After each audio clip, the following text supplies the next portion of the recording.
our lives, we've been told to go to school, get good grades, get a good job, and you'll be set. How's that working out for you? I'm TaVona Denise, physical therapist turned life and business coach, and I'm on a mission to help you create a life you love and a business on your terms. If you want more time, more freedom, more flexibility, I can help you create it. Welcome to Breaking Protocol, the show for women in healthcare who want more.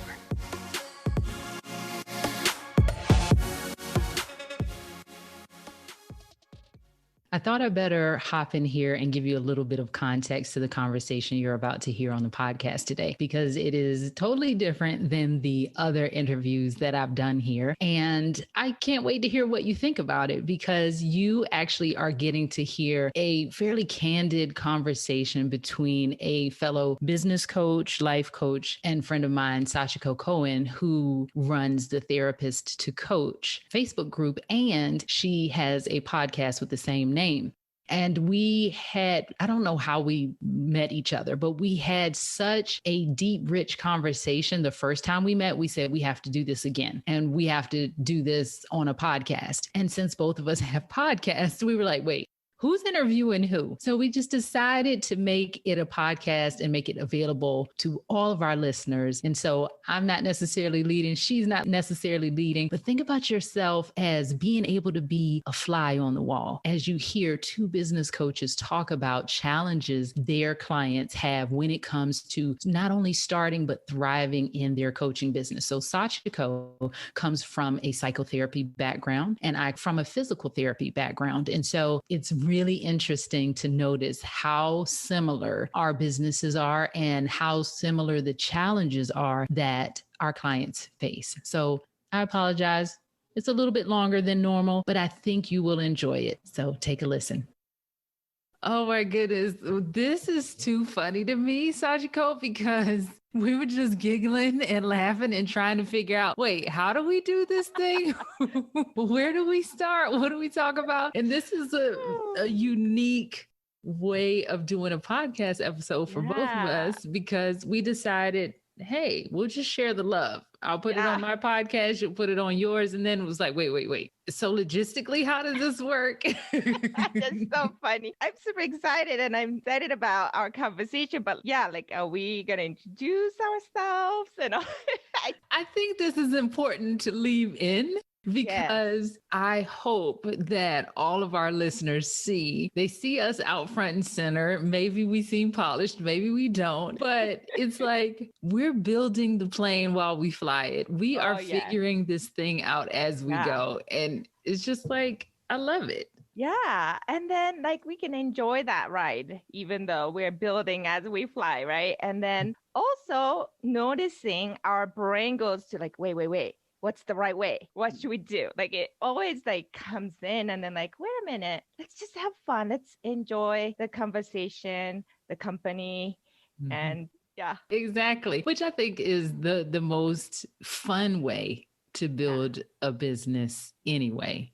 Yeah. And I'm saying this now, and I don't want anybody to think that it took a while to get to this place. For me too. What's more fun? Listening to myself, not worrying about having things perfect. I'm still untangling the right way, the wrong way. Oh, I did it wrong. Like I'm still untangling those thoughts. But I have to say there is a lot more peace now in my business. And I remember having a coach one time tell me, TaVona, you'll make more money if you just have more fun. Mm-hmm. I'm like, no, that's not how money works. You have to work hard for your money. So if I work harder, I'll make more money. Oh, yeah. That's so ingrained in us, I think. You don't even notice it's a thought.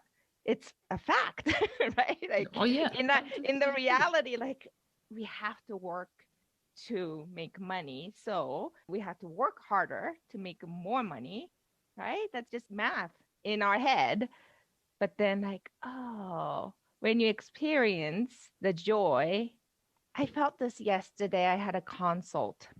And before going in, I was like really kind of tense and anxious and, excited. And I reminded myself, consultation is coaching. I'm going to focus on her transformation on this call, whether, she's going to sign up or not. And that moment, just like my shoulders dropped and like my breath kind of went deep and I felt relieved and I enjoyed that consult like fully for the whole hour. It was fun. It was exciting. It was almost so like easy, right? Like you wouldn't think easy makes money. Right. Right. It's got to be a struggle if I don't. Yeah. And I think this is also why we overcomplicate things. So I think it's important for us to pause just for a second and introduce ourselves, to each other's audiences, because it's like, oh, who are these ladies and like, what are they talking about? And so I guess I'll go first. And I'm TaVona Denise, the life and business coach for women in healthcare who want to make the transition into coaching. And I'm the host of the Breaking Protocol podcast for women who are trying to do the same thing. Awesome. Talking about breaking protocol and, like just having fun. I love it. So I'm Sachiko Cohen. I'm a life coach for therapists, mental health therapists who want to develop coaching business and become a coach, successful coach. And I have a Facebook group and podcast called Therapist to Coach. Yeah. And I think it's important to say mental health therapist because I was a physical therapist by trade for 19 years. So we say, oh, I'm a therapist. I'm a therapist. Yeah. What kind of therapist are you? Yeah. I noticed that. Yeah. Yeah, it's too funny. So I think this is good. So let's talk about this, especially since both of us work in healthcare and we're helping people move into the coaching arena. What are some of the things that you're finding that are really stumbling blocks for your clients? Right. I mean, I saw all of that in myself, in my journey last 5 years to get to this place too. But I heard this story about lobsters. So this is like, my coach friend, Janet, her last name is Dalglish. I'm butchering it, but she wrote this article about lobsters, how they grow. And it was so interesting and mind blowing because lobsters have hard shells around them, right? Mm-hmm. So they don't have skeletons or anything inside of them, but outside protection, that hard shell.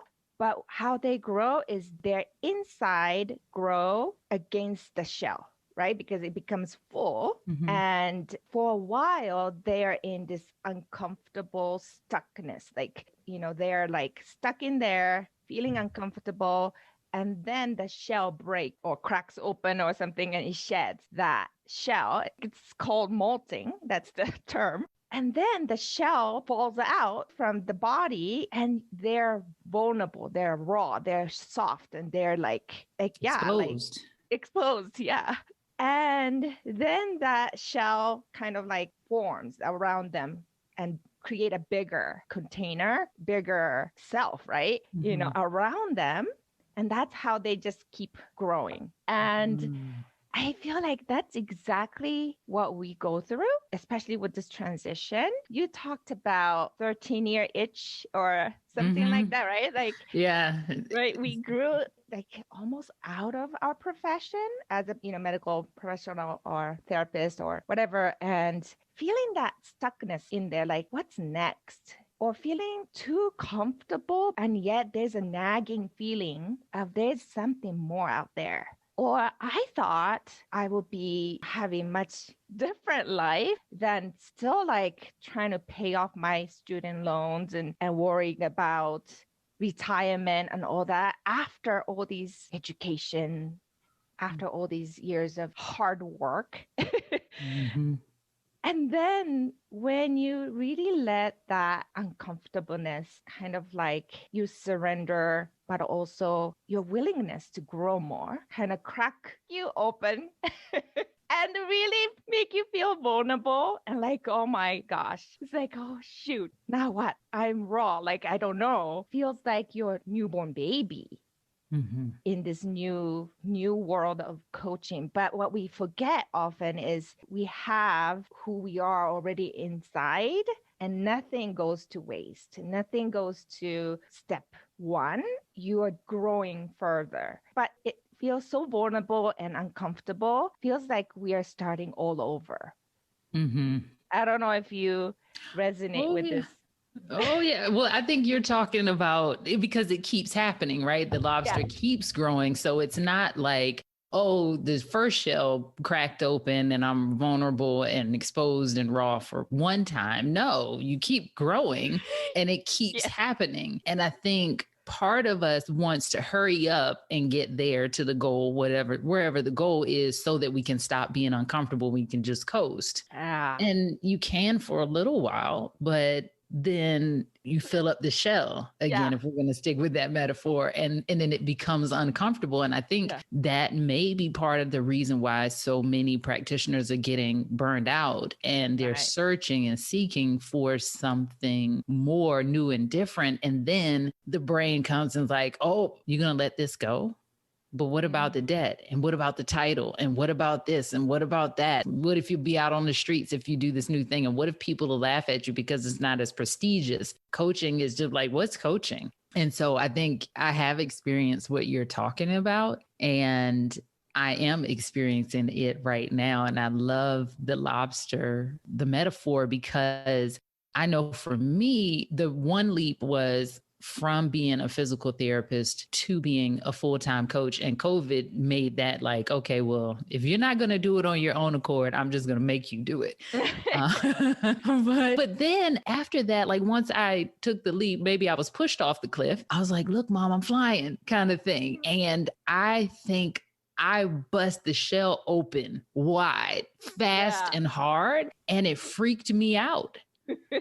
It freaked me the heck out because I was there, Sachiko. It was one of those things where I wanted so badly to be a full-time coach. I wanted so badly to be a six-figure coach. And I did all of those things in the span of 3 months. Wow. And You were raw. You were I vulnerable. was super raw. I was super raw. Now, you talking about raw, vulnerable, exposed. I spent 2 weeks after a $102,000 launch crying. Oh, yeah.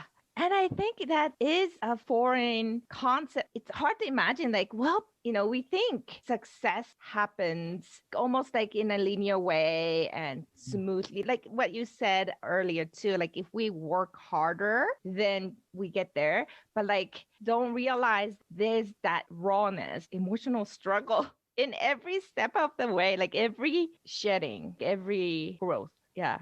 Every level of it. And I think most of us, myself included, chase the goals because we think that it's going to be better. Like life is going to be better, peaches, roses, daisies, whatever, once you hit the goal. And we completely miss the point and we completely forget to have fun. We miss enjoying the journey. And it does two things, I think. It either makes for a miserable experience. It's kind of like when I was at the hospital and everybody's like, TGIF, or I can't wait till it's Friday. And I'm like, but it's Tuesday. So you're effectively wishing away 3 of the days of your life every week, trying to get to this thing called Friday. And I didn't realize it then that that's what I was doing with my business. I was trying to get to that place and missing all of this stuff in the middle. And then was in for a super rude awakening when I got to the top of the mountain, to change metaphors for a second, and was like, oh crap, there's no one on the top of this mountain but me. And I still got to deal with me and my thoughts and my feelings and my insecurities and what have you. Amen. Yeah. From that rawness after over 100K launch, what grew? Going back to the metaphor, I don't know what kind of shell. What grew? I think for me in that moment of raw exposure where it's like it's nothing but me. You have the things that you say you want. Then to directly answer your question, I grew in my capacity to love myself, to love the journey, and to receive. Yeah. Recently, my coach kind of helped me realize what unconditional love means with your business. And I was like, what does that even mean? What does that even look like? And she kind of helped me see it through my lens of like being a parent and having kids, and unconditionally loving your kids Like, let's say if my 6-year-old is struggling with reading, let's say she's in kindergarten and she's struggling, but as a parent, you wouldn't think, oh, she can't do it, or like, oh, she doesn't have what it takes to read. Of course, you as a parent, like, okay, let's figure this out. Or without even consciously thinking, she's going to get there like one day. Right. But when it comes to business, a lot of times, I was thinking like, oh my gosh, this is not working. Or even though like there's so many evidence that it is working out there, like, but I'm not seeing it. And I'm only seeing the part that's not working yet or not Right. fast enough or not good enough. That was a big moment of really, yeah, stepping into my next level in my business to learn how to, oh, this is like, I love my business. Like it's kind of like a relationship with your partner, or I love this business no matter what. I get upset sometimes, I get frustrated, or I get mad at it, but it's a partnership. And that was really helpful for me to get to the next level. I think for me, one of the other things that's shifted more recently was from this race to a goal to this identity that I'm stepping into. Because I think when we think about these things in terms of the goal, like I'm trying to get to 6 figures, then you're you're just rushing to get there. You're not enjoying any of it. And then when you can shift to, I'm a 6-figure CEO, the identity of a CEO who earns 6 figures, at least for me personally, it's a totally different energy and a different feel. You just kind of take things as they come, and the ebb and flow is totally different. You don't personalize quite so much, and you don't get so down on yourself if stuff is not working right, because you're like, well, I'm a CEO that earns 6 figures or 7 figures or whatever your thing is. And this is just par for the course, kind of like where you were saying with, oh, of course my daughter's going to get the reading. Like, of course, like, okay, so what? We didn't land this client, or we didn't hit this goal this month because this is my identity. So somewhere along here, universe, let's figure it out, because this is who I say I am. Yeah. And it's just a totally different feeling. And I wish that I could sometimes help my client, like transfer this knowledge to them, because now that I'm here and I look back, you see the signs of it, you see the different quotes and things like that. And it's like, it doesn't quite land. Yeah, the clicking part, right? Because like you really have to experience it to really get it. And it's so hard to kind of articulate or teach it. But really, yeah, I think that been my journey too. Even like, in my clients and myself in the past, I see being a counselor or therapist or social worker, and we embark on coaching business or expand into coaching. And first thing we try to do is to, how do I say, without becoming a coach, you just do the coaching part or trying to get coaching clients. What I see is because, mental health therapy and coaching could be like close, right, in what we do, even though there are distinctions. Sometimes a lot of therapy candidates come to them as a client because we haven't really owned that coach identity. And they get frustrated because like, these are not my ideal clients for coaching. They need therapy, but I'm trying to build coaching business, right? But I think just that identity shift hasn't happened, and just putting, coaching service on the website or, profile or whatever won't attract people who really, need and want to pay for coaching. Oh, 100%. And I see this the same thing on the other part of the healthcare side, because of course I started in physical therapy. So most of my clients are trying to build health and wellness businesses. And it's pretty much the same thing. It can be similar, but it's different. And so I just remember one of my clients, God bless her, we spent the first 3.5 months, I think, just getting her to introduce herself not as a physical therapist. Like, it took me 2 years. Somebody else told me that it took them a year. And so I am. Okay. So this is peeling back the curtain, transparency. I'm the coach. Like, oh, what am I not doing? Like, what am I not doing that she's right? But other people that I talked to, they're like 3.5 months. It took me a year. It took me 2 years. I'm like, oh, okay. Well, I guess it's not that bad. Right. So here's a real life scenario. It still happens to all of us. But that's how I could tell. And I'm telling you, Sachiko, within 2 weeks, because I do live networking events with women, virtual happy hours. And so we introduce ourselves, and I can tell who is making money in their business by how they introduce themselves. Right. And so because everybody's in healthcare, they think, oh, I'll just tell them I'm a doctor, I'm a nurse, I'm a physical therapist, I'm an occupational therapist, blah, blah, blah. And she was still introducing herself like that. And then the other thing was like on the side. So first it was just, I'm a physical therapist. Then it was, I'm a physical therapist and I kind of do this thing on the side. And then when she introduced herself without my prompting, what she does, within 2 weeks, she had her first paying client. Yes, I totally resonate with that. Like as soon as I owned my identity as a coach and I started showing up as a coach, that's when clients started coming. Mm-hmm. Yeah, definitely.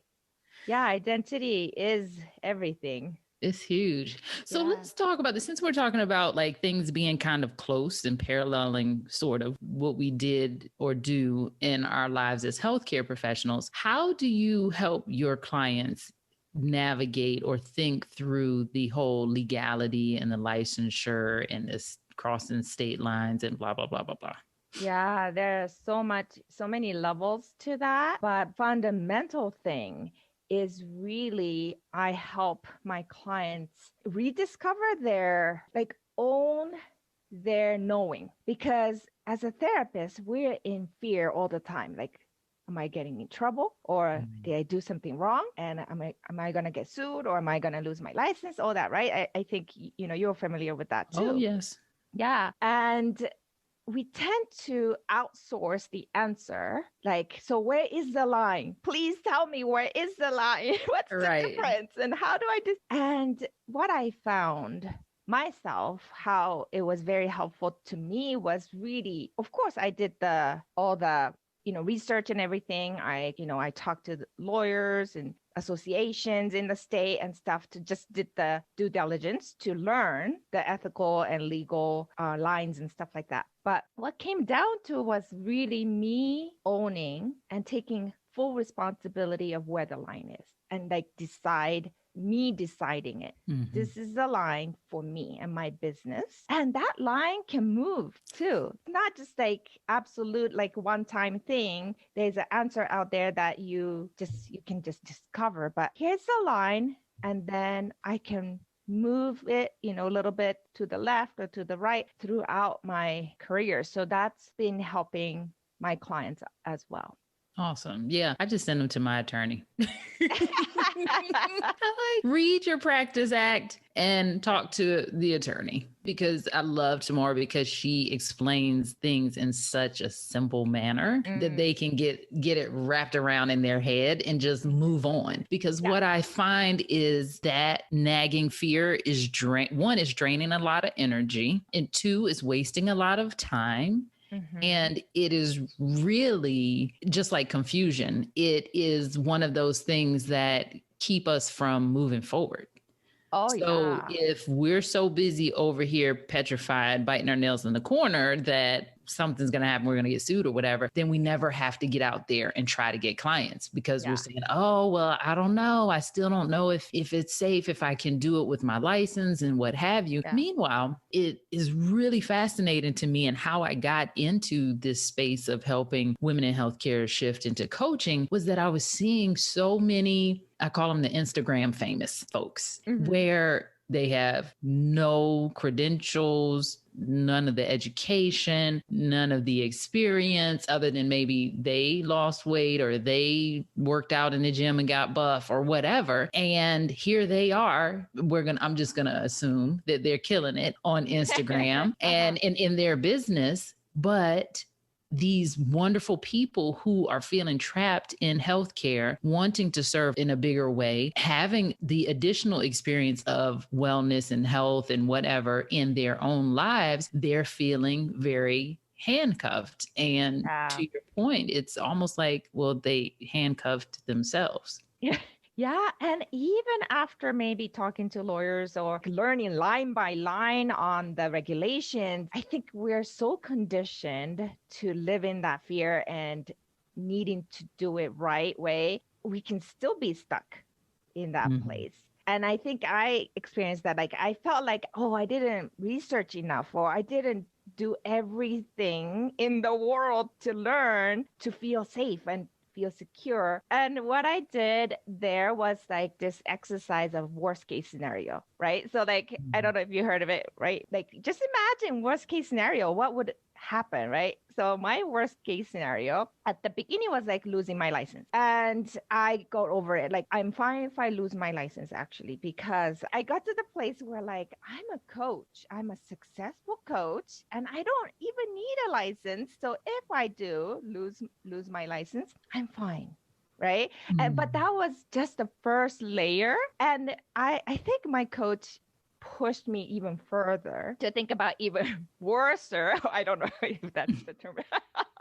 Worse scenario, because I was still kind of, there was nagging feeling back of my head that I couldn't just like fully like go all the way in. So I was exploring what else is there? Like, what else am I fearing?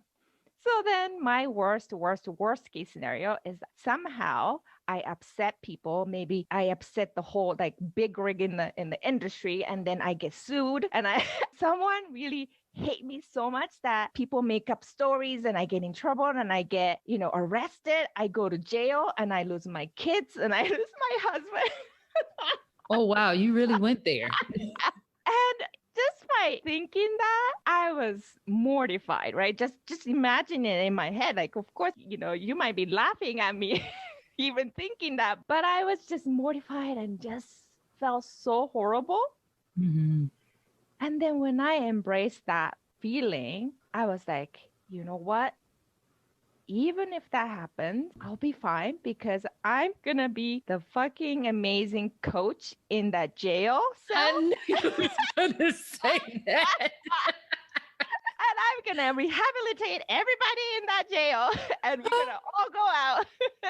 That is hilarious. Conquer the world. Okay, so two things. One, you illustrate a great point because some of us, I think, miss the point. It's like, if you really want to coach, why get wrapped up in all of this other stuff? If you want to coach, you don't have enough clients, go offer free coaching. Because if that's what you want to do, if you really want to coach and you really want to help people and you don't have enough clients, go coach people for free. Yeah. Go coach people for free. That's what it's really about. And then the other thing is, like, I do a similar exercise that I actually adapted from Tim Ferriss called fear setting. So instead of goal setting, what you're doing is you establish the goal and say, well, this is what I want, but these are all the fears I have about getting it. And so I'm going to be out on the couch, out on the streets, no food to eat, that kind of thing. And you basically create a contingency plan. If this happens, then I will. Mm-hmm. So if these were things that would happen, then this is what I will do. And Tim is, I'm not going there, but what he does is goes out and, let's say, couch surfs for 2 weeks and eats ramen noodles every day to really show he does it for real. Oh, like, okay. For real. Like, if he's not in his house and all he has is ramen noodles to eat, like that kind of thing, to show himself that it really is not that bad. Oh, wow. Yeah. I prefer the mental exercise. Yeah, I don't want to get arrested, but no, but you wouldn't get arrested. He's staying at a friend's house or whatever. No, my worst case scenario. Oh, right. Yeah, no, we totally we can't have that. But yeah, that's what he does, and that's pretty hardcore. And I wouldn't go there, but I think it makes a good point. It's like the things that we imagine in our mind, like we created the boogie monster in our mind. Yeah. And we can just create a plan of how to get it if the boogie monster actually shows up at our door. Yeah. And I think that's the freedom, actually, right? Like, you get free from your boogie monsters in your head. Like Mhm. you can be released and free. Yeah.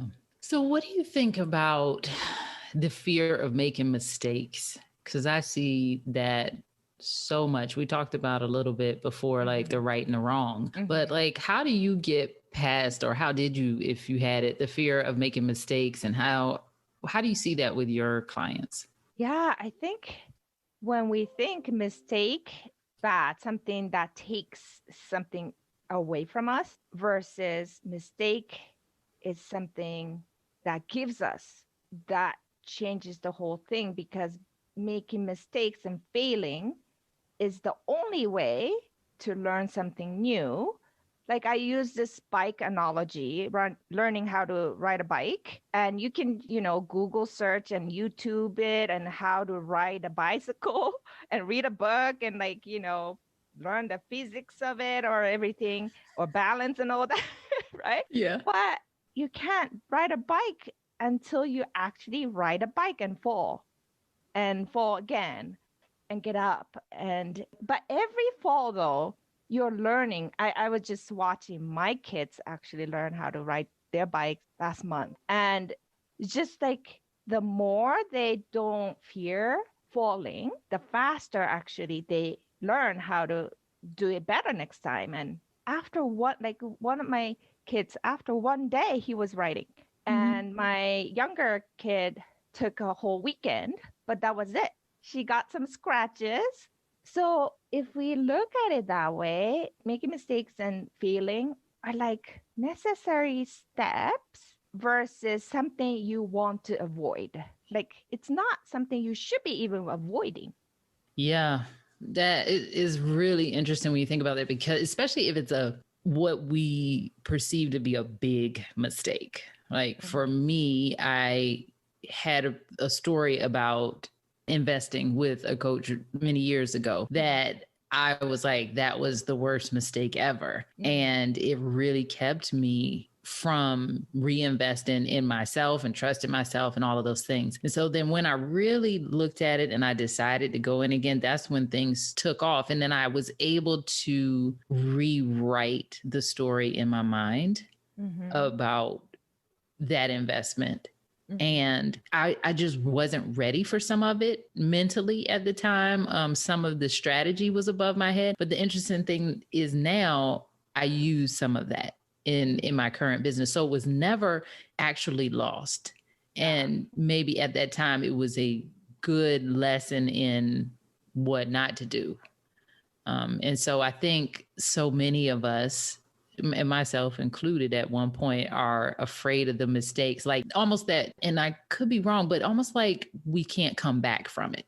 Something Mhm. like that. And Yeah. maybe this is the case with your people too, but I see a lot of my people have 6-figure plus debt from school and student Mhm. loans. And they're like, Yeah.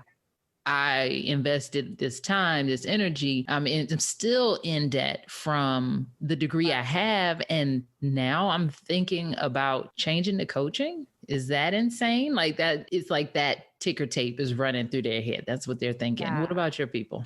Definitely. And I think there are two things you're talking about. One is being afraid to take risks because they're afraid to fail or make mistakes. But also, you talked about the after, right? Like after you think you made a mistake or what you make it mean makes a big difference. So in my graduate school, it was marriage and family therapy course. So the professor asked us to write an essay about all your failed relationships in your past. By then I had several, relationships and positives experience, but also, ugly breakup and everything, right? But the story I had in my head at the time when he assigned us to write that essay was like, I have zero failed relationship because none of the relationship I had, I considered failed relationship Mm. because I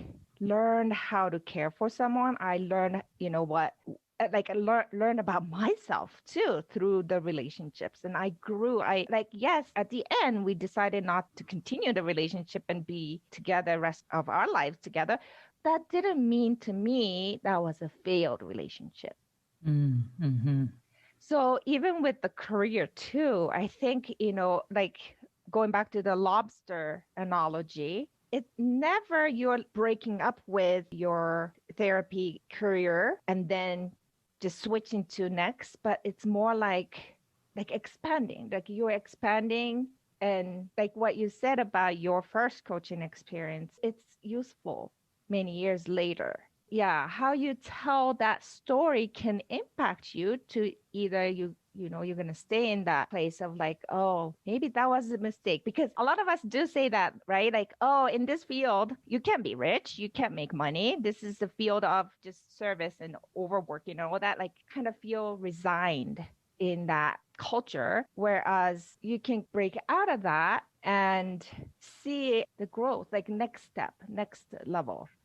So I think we could probably talk forever and ever in a day about this, but I'm trying to think, is there anything that we haven't covered that our audience might benefit from? We talked about mistakes. We talked about the line, the legal line. We talked about having more fun. Maybe one more thing. I want to ask maybe you about your people, maybe if this is true to your folks, is this fear of marketing, like fear of showing up and selling their services. Is Oh, that yeah. Yeah. Visibility, selling, and money. Okay, Yes. let's do it. I think and I'm glad you mentioned that, because I think you touched on it a little bit when you were saying you're resigned because this is the field of service and you can't make a lot of money doing this. And I'm like, who says? And why not? I mean, I don't know much about Dr. Phil, but I think he's in your people's field, your industry. Right, he makes a lot of money. So it's like, how do you configure or reconfigure your services to have the life that you want in the career that you want? And so I think that takes a bit of unraveling our own beliefs, but you have to have a practice of or work with someone to be able to see them. Because if this is just the way it is, and this is the way it's always been, and this is how it is for everybody that I know with insert degree, then it's really challenging to even believe that there's another way of thinking. Like you wouldn't, it wouldn't even cross your mind. So I think it's important for us to question all of it. Who said that helping and being of service had to exclude making money and having plenty of time for ourselves and our health and our family and our creative outlets and thus and so forth? I didn't experience this in my schooling, but I'm hearing a lot of schoolings, like professors in like social work or, therapy. They are told by professors that if you're going to go into this field, don't expect to make any money, like upfront in schooling. And that is a problem, big problem, I think. Yeah. Because, yeah. It makes me think of Carol Dweck's book, Growth Mindset. It's like they put that on the student. And so the student grows or doesn't grow to that level of expectation.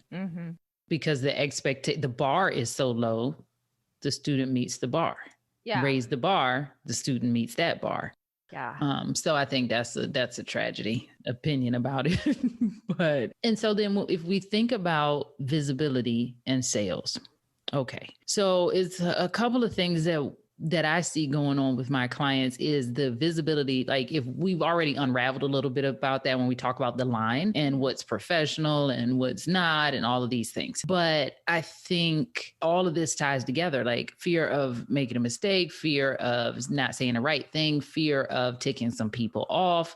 I think there is sometimes in this culture in healthcare of who do you think you are? And if we didn't put you on the pedestal, if you don't have 8 million letters behind your name, then you can't be out front and center. And so if that's the unspoken, unwritten rule and it's palpable, even if it's not verbal, then if you're from that older school, like I'm not old, but I was a PT for 19 years, that you feel it. And it requires quite a bit of courage and strength to break out of that and say, okay, I see what y'all are doing over there, but for me and mine, I'm doing this over here. And it can be very challenging to think that you're out on that limb, because as human beings, we don't want to get kicked out of the tribe, especially the one that we paid lots of money to become a part of, and blood, Yes. sweat, and tears. So one of the things that one of my coaches told me that I was like, wait, what? When she said, I had that thought that I was going to get kicked out of the tribe, or they are going to kick me out. And she's like, who is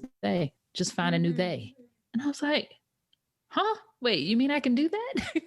And so that's what I did. I found and created my own new group of people that like we think alike, and we cheer for each other, and we support one another, and we're like, go make all the money because you show me that it's possible, rather than go make the money or don't make the money because you're taking from me or you're taking from other people. Yeah, I think totally it's so important to kind of get yourself out of that tribe that you are in, because that's all you see, that's all you hear. And of course there's a fear, right? Like that's normal to have a fear of getting exiled, from that island. It's your decision to explore outside. And like you said, and what you did, like create your own or join other, groups and tribes and see what it's like and what it feels. I think that's so important. That's why I think groups and masterminds and being surrounded by like-minded or ambitious or out of the box type of people with you is so important, because your friends and colleagues and people you respect in the field are saying things to kind of hold you back down every time you kind of like, maybe I want to do that, and then like come back down. So, I think it's so important. I 100% agree. And I think now in the world of the internet, online, and all of these things, now COVID, it's kind of like forced people in our industry to see that there is another way, and that we probably were a bit archaic and should have changed a while ago. But to the point of finding your people is like, it's so much easier now to find people that have similar interests, and if you can't find it, create it. And then to your point about sales, that is a big one for a lot of, I think, women in general, but definitely people in healthcare, because we have our thoughts and stories about insurance, and we're not actually collecting money, we're getting paid. And I'm like, but you wouldn't show up if you didn't get paid, and you negotiated maybe the salary that you have. And so I think sales gets a bad rap because people associate it with convincing somebody to do something that they don't want to do, convincing somebody to buy something they don't want to buy or don't need. They think about the shady people that are out for self, that, you're buying a car. I remember one of my clients actually a couple of weeks ago said she was buying a car for a kid, and they didn't think anything about her and her needs and sticking to what she said she needed, had the budget for. It was all about them making their sale by the end of the month. And so when we have experiences like that, of course, we're good people, and we're like, well, we don't want to do that to other people. And so we decide that experience is what sales is. And we don't want to do that. So of course we don't want to sell. Yeah. That's not at all what sales is. Sales, true sales, is service. It's you have a problem, I have a solution. We're going to exchange value. So you're going to give me the value of the dollar or wherever you are in the world, what the currency is, and I'm going to give you this service. And we think for some reason that we should just give it away. And I say, again, you wouldn't have gone to work if you didn't get paid. And then the other reason why it's important to charge for your service is because we know for a fact that people don't value things that they don't pay for. Right. They don't. If you don't believe me, go try to give free coaching. Just go say free coaching and see how many people take you up on it. I promise you, more people coach with me as I raise my prices, then you really have to sell free also. The example I love to give is the person with the teriyaki chicken in the mall. They're like trying to give it away, and people are like, no, I don't want that. You have to sell free. So if you have to sell free anyway, like they think if they decrease the price, more people are going to pay for it. I'm like, no, you still have to do the work. Yes. I totally agree. I love that. And what you said about people misunderstanding sales as convincing someone for something that they don't want or need. And what if in service means that they want what you're offering and they need it. They absolutely love to have it, right? And you are selling to those people. You're not convincing people who don't need your service or don't want your service. You're not convincing them, but you're just showing up in front of those people who would love to have that like outcome and transformation that they want in their life, and you can help them. And yeah, I think that shift was big for me too. Yeah. Absolutely. So hopefully we've covered all the things. I'm sure there'll be more things, but if anybody has any questions for you, Sachiko, if you'll just tell them how to find you if you're listening on the Breaking Protocol podcast. Yeah, I have a website, sachikocohen.com, and also my podcast is Therapist to Coach. And you can find me on Facebook too. I have a Therapist Coach Facebook group. Awesome. And if you're listening on the Therapist to Coach podcast, I am TaVona Denise. You can find me everywhere there. TaVona, T-A-V as in Victor, O-N-A, Denise, DENISE.com. I'm on Facebook, Instagram, and there's the Thrive Network for coaches in healthcare. Awesome. This is so much fun. All right. Thank you.